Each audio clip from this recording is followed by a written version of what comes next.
Chapter 2, Mathematical Language and Symbols. So, slide 2. Yung unang picture is yung diamond nasa baba. Then, yung next pattern walang diamond. Then, third picture, yung diamond nasa taas. So, fourth picture is wala uling diamond. Then, alam natin na yung next dyan is yung diamond is nasa baba since umulit na yung pattern. So, next slide. So, ito, madali lang siya maintindihan since 1 times 1, then 11 times 11, ito magiging sagot. 111 times 111, this one. Tapos, 1,111 multiplied by 1,111 is ito. Then, 11,111, pag minultiply natin siya, is magiging ito yung sagot. So, 100,011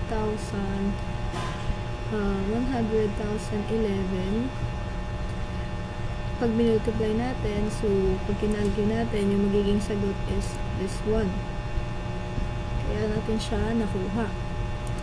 So, fourth slide.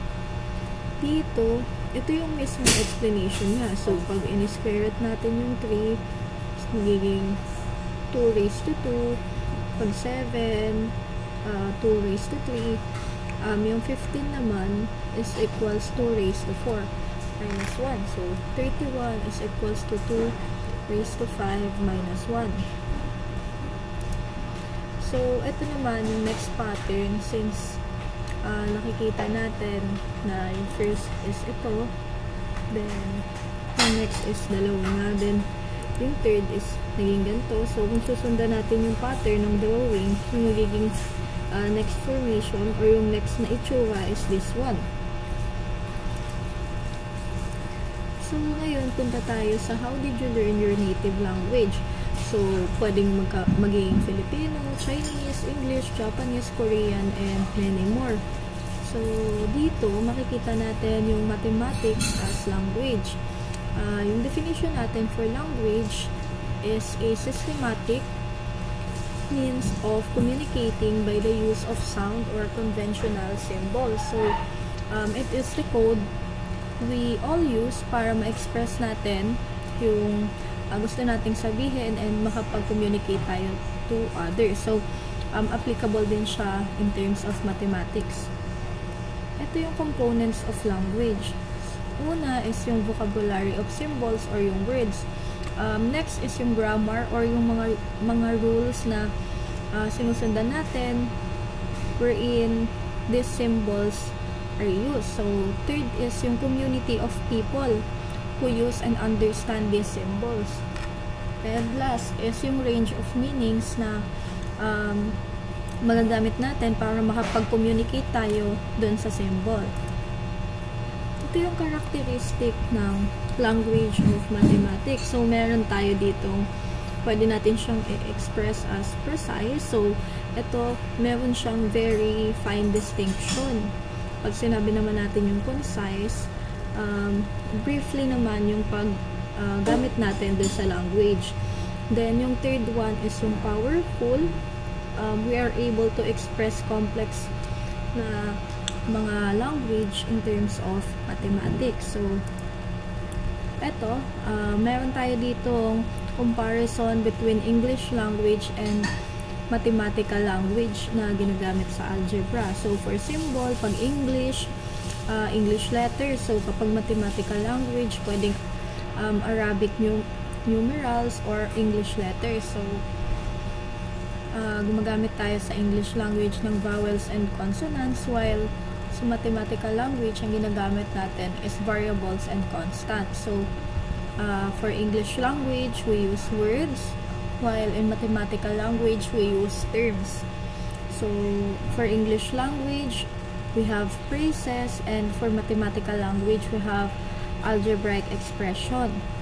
So, kapag kay English language, gumagamit tayo ng sentences, while kay mathematical language, ang ginagamit natin is mathematical statements, equation, inequalities, and etc.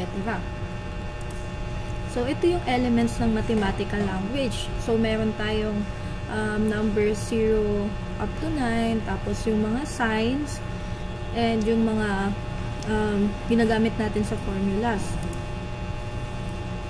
So, yung language of mathematics is design. So, makapag-write tayo ng mga things like yung numbers, yung sets, functions, and etc. So, pwede rin natin siyang i-apply sa pag-a-add, subtract, multiply, divide, and join together. So, in terms of symbols, mathematics use symbols instead of words. So, meron tayong mga digit na 0 up to 9. Then, yung mga symbols, yung plus, minus, division, mga yon. So, yung symbols naman, pwede tayo, yung common value is yung x and y. Then, yung mga special symbols, like yung greater than, less than, equals, and etc. So, for letter convention, ito yung mga for special uses. So, start of alphabet, A, B, C. So, ito, meaning nga is yung constant or yung fixed yung value. While yung I to N, pwede siyang maging positive integer or counting. Then, yung mga end of alphabet naman, yung X, Y, Z, yun yung mga variables or yung mga kadalasang ginagamit natin for unknowns or variables nga.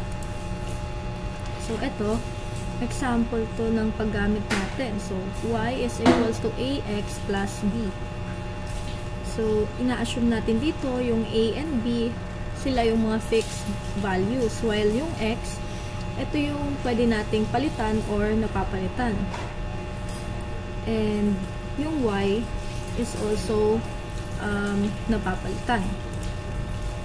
So, ito yung other mathematical symbols with name, meaning, and example. So, hindi ko na siya iisa-isahin since nilagay ko lang to dyan para maging familiar kayo sa other terms na ng math logic symbols and their meaning. So, ito for Greek alphabet letters used in math. Then, ito, common numeral symbol used in math. So, now, let's proceed to nouns versus sentences. So, pag sinabi nating nouns, these are used to name things. We want to talk about like yung people, place, and things. Wherein yung sentences naman, ginagamit natin siya to state a complete thought.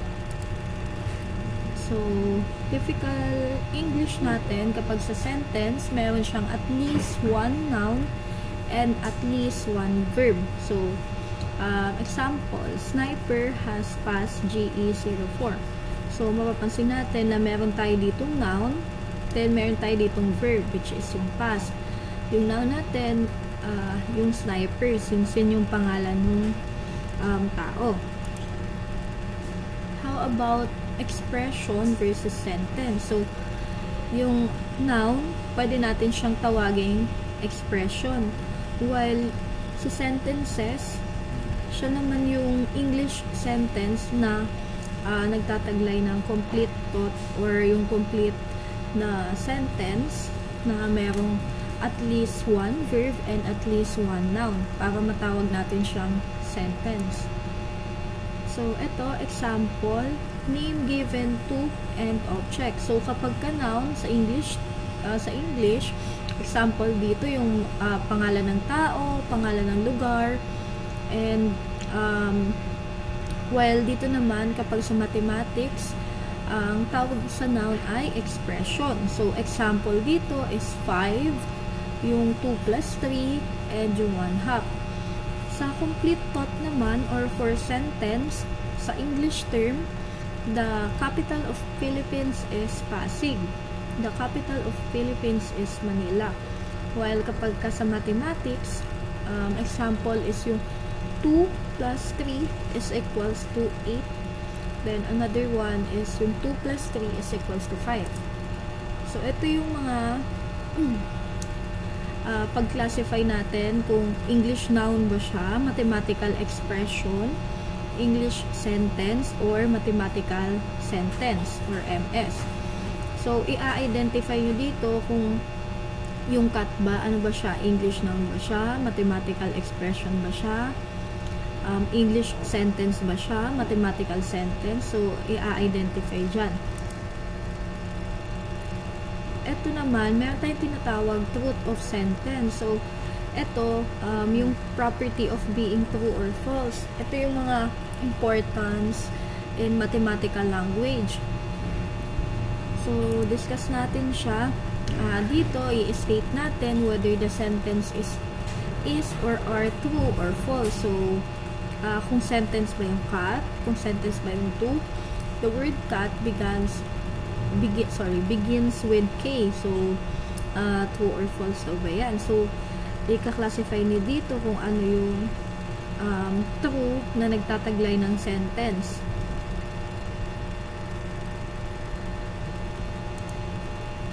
So, ito naman yung ideas regarding sentences.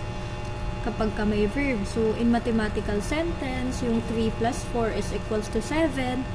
Tandaan natin na yung verb doon is yung equal sign.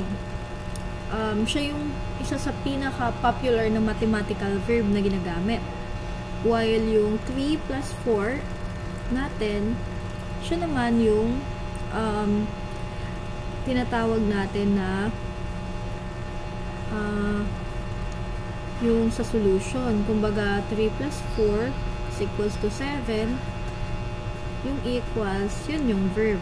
Then, next naman, yung numbers have different names. So, for example, dito, yung 5, diba? Para magkaroon ng 5, pwede natin gawin na 2 plus 3. Or pwede din 10 divided by 2. Or 6 minus 2 plus 1. Pwede rin yung 1 plus 1 plus 1 plus 1 plus 1. So, lahat sila, magiging answer is still 5. So, all look different, pero iisa lang yung magiging result. So, ito naman yung noun, verbs, and sentence. So, dito, yung nouns, pwede natin siyang i-fix such as yung things, yung number, or yung expression with number. So, for example, itong 15, pwede rin yung 2 parenthesis 3 minus 1 half, and pwede rin naman yung 4 raised to 2. So, kapag sinabi namang nating verb, could be an equal sign, or ito yung inequality like na ito, yung gantong mga sign, yung less than and greater than. Sila yung mga common verb in terms sa mathematical terms. So, for pronouns, like yung it, he, you, and etc., most common na ginagamit in terms of mathematical is yung variables ng x and y. So, example, 5x minus 7, xy squared, and negative 3 over x. So, pwede din natin siyang i-put together sa sentence like 3x plus 7 is equals to 22. Ngayon naman, pag sinabi natin mathematics as a language,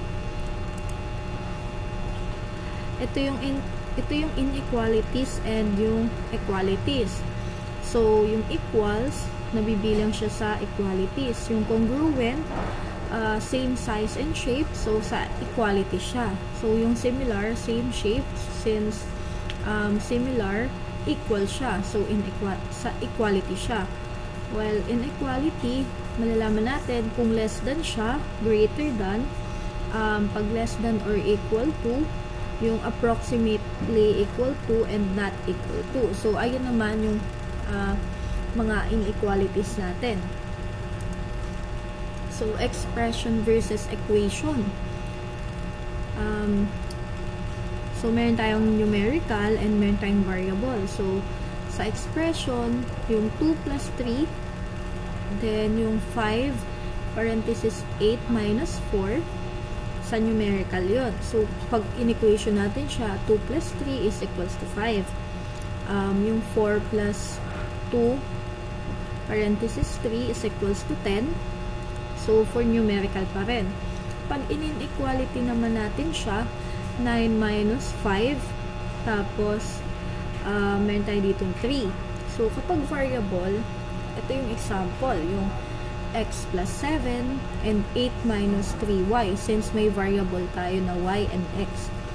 So, open sentence naman siya in terms of equation and inequality. So, x minus 4 is equals to 13, 11 minus 3 plus 2m.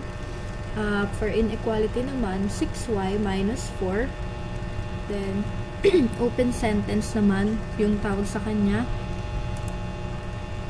Ito yung i-identify natin yung mga expression, sentence, open sentence, equation, or inequality. So, 3x plus 5 is equals to 11. So, pasok siya sa sentence, sa open sentence, and equation. So, kunyari, ito, yung number 3, 5x minus 2. So, pasok lang siya sa expression. So, kung makikita natin, ayan, ito yun, no? Nandito lang siya sa expression. So, using a verbal mode, in mathematics, there is a difference between phrase and sentence. So, pag sinabi nating phrase na itatranslate sa expression, kapag ka naman sentences, ang pagtatranslate natin sa kanya is equation or inequality. So, magkaiba sila ng translation. Phrases translate to expression, sentence translate to equation or inequality. So, ito pa yung other. So, kapag sinabi natin itong symbol na to, usually plus, add, increase by, sum, and total, or more than. Kapag minus naman, or itong sign na to, pwede siyang minus, subtract, decrease by, diminish by, difference, less, and less than subtracted from. So, ito, usually, times, multiply, product of, and twice. So, ito, divide and quotient. Ayan. Naglagay lang ako ng translating verbal phrases. So, example, the sum of 6 and a number. So, pag translate sa expression, magiging 6 plus x kasi x is any number. So, ito naman, kapag ka-phrase naman, the sum of 6 and a number. So, pag translate natin siya sa expression, 6 plus x. So, sa sentence naman, meron tayong note dito na is says that one quantity is equal to one another. So, kaya naging equals to 12. So, ito naman pag inequality. Sentence to inequality, ganito yung itsura niya. Kapag sentence to equality, since equal sign to sa equation, so, kaya pasok siya dito. Pag inequality, meron siyang ganitong symbol, yung less than natin. So, ito yung other example, yung 5 plus x, yung 5 more than x. Pag sinabi natin 5 more than x, mauuna yung x plus 5. So, x muna bago yung 5. Pagka sinabi namang 5 is more than x, ang mangyayari naman, mauuna yung 5. Tapos, yung sign din, tsaka magiging x. So, ayan. Yung 5 less than x, magiging yung dulo muna to, x minus 5. So, pag sinabi natin 5 subtracted from x, magiging x minus 5. Then, last is, kapag ka naman 5 is less than x, mauuna yung 5, then yung less than sign, x. So, dito, ganun din siya. Kunyari, ito. 6 added to the product of 11 and m. So, alam natin na product ng 11m. So, i-multiply yung 11m. So, 11m plus 6. Kaya, ayan yung naging kinalabasan niya. So, ayun lang yung topic natin for chapter 2.